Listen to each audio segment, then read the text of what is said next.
Russia expected it would quickly seize control of Ukraine at the outset of the invasion, as did many Western observers, but Ukraine fought back with remarkable tenacity and skill, boosted by Western weapons, and the front lines have shifted dramatically since Russian troops moved in on the northern, southern, and eastern flanks. France 24 looks back on some of the decisive battles in the first year of Europe's biggest conflict since World War II. 1 year on from Russia's invasion of Ukraine on February 24, 2022, the situation looks radically different from the one many observers feared and predicted. As things now stand, the war is in a state of grinding stalemate, as Ukraine looks to regain its territory in the south and east after Kyiv made significant gains in the second half of 2022 in a remarkable set of counteroffensives.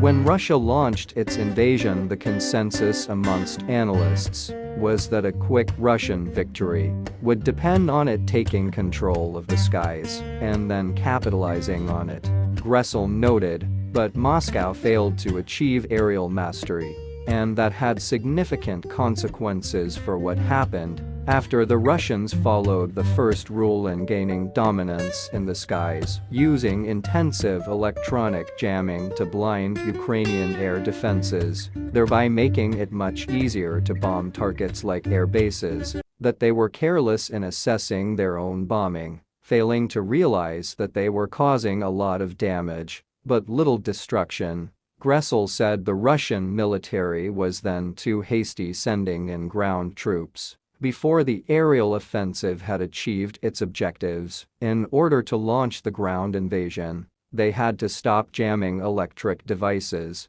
because otherwise they'd prevent their own troops from communicating with each other, Gressel pointed out, and at this moment, the Ukrainian forces were able to recover and regroup their anti-aircraft defenses. The Russian army tried to win big quickly by moving towards the Ukrainian capital on February 24, but this attempt failed, as the Ukrainians rapidly organized an effective defense, even as they were taken by surprise attack, said Russia's attempt to seize Hostomel airport on February 24 was symbolic in this regard. They sent in special forces by helicopter, as well as deploying traditional transport planes with motorized units, then joining them from Belarus. Gressel explained Russia tried to copy what the Americans did in Iraq in 2003, sending small units forward to seize targets quickly, TAC noted,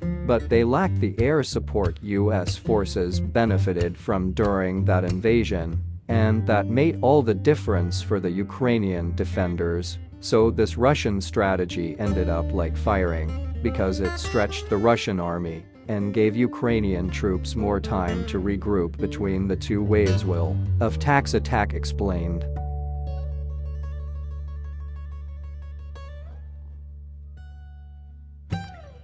But the Ukrainians pushed back the transport planes, so the troops arriving by helicopter were isolated and vulnerable. The tanks were fast, but not fast enough to assist these units, as Gressel put it. Ukraine's second biggest city, historically Russian-speaking, Kyiv lies just 40 kilometers away from Russia, all factors that made it a prime target for the invasion. Kharkiv is also a gateway to central Ukraine. From Moscow's perspective, TAC pointed out the Russians tried to seize Kharkiv in one day on February 24, but the Ukrainian defense held out for months before pushing the Russians back. Even amid intense Russian air attacks, this battle proved that the Russian army finds urban warfare hard, especially in large cities like Kharkiv, TAC observed. That said, urban warfare is one of the most complicated forms of combat, and even the US hasn't come up with easy solutions to the challenges it poses. Nevertheless, Russia's failure to seize Kharkiv remains quite an indictment of its military, because it sent some of its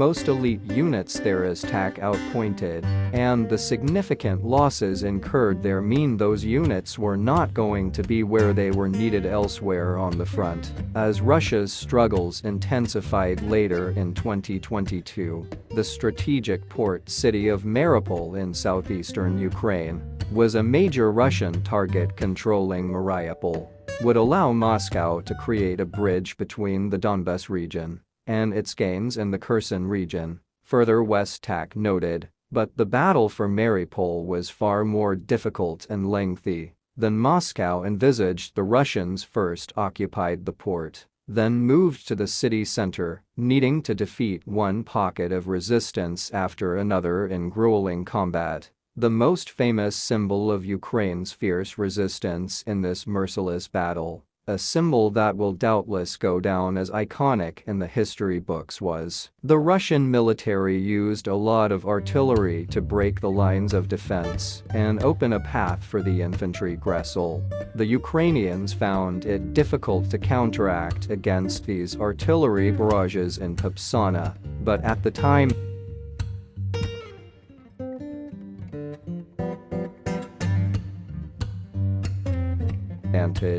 using limited resources, Gresel said, outnumbered and totally reliant on its Western allies for weapons, Ukraine managed to mount a remarkable counter-offensive in Kharkiv region, thus forcing Moscow to choose between acknowledging they were losing or announcing a military mobilization.